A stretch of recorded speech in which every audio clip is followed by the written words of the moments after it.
Mwiriwe abajene muri mu gihugu cyo mu Burundi, mwiriwe abajene muri mu gihugu cyo muri Hollande.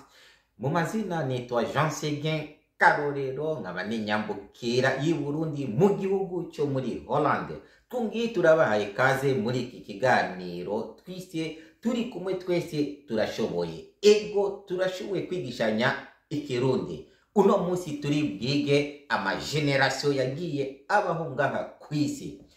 Generation turi buvuge uno munsi ni generation ya Egypte antique, nukuvuga igihe Afrika yatwara isi yose. Muri icyo gihe ibintu gusa bivugika bitatu biri très important igihe Afrika yatwara, hariho le pharaon. Pharaon ni nkuko mu kirundi twovuga umwami wo muri Egypte yatwara isi yose. Muri Egypte ikintu cya kabiri kiri très important ni Tutankhamun, donc Moïse.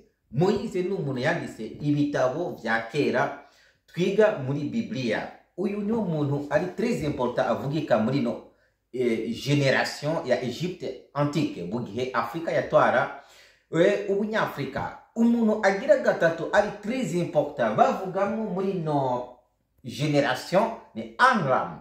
Amram ni nkuko muri ino periode tuvuga Yezu. Nawe ni uno muntu yari umuntu yavuse nka Yezu, afise le meme histoire nka Yezu. Urumva bugihe Afrika yatwara hariho uwundi muntu bemera yarameze nka Yezu. Histoire yiwe ni la même chose nk'iya Yezu Kristo. Nukuvuga rero muri icyo gihe ni twebwe abanyafrika twatwara isi yose. Ino ni generation ya Egypte antique yabayeho bugihe twebwe twagoverna. Rero ukuntu byagiye bihinduka, kurikirana video ikurikira kugira bandanye turi kumwe twese birashoboka. Ndabashimiye mwebwe abajene mwese mukurikiranye ino video, kandi ndabaza mufyonde subscribe kuri chaîne yiwanje Seguin TV kugira ama video yose muze murayabona. Murakoze cyane, Imana nibahezagire.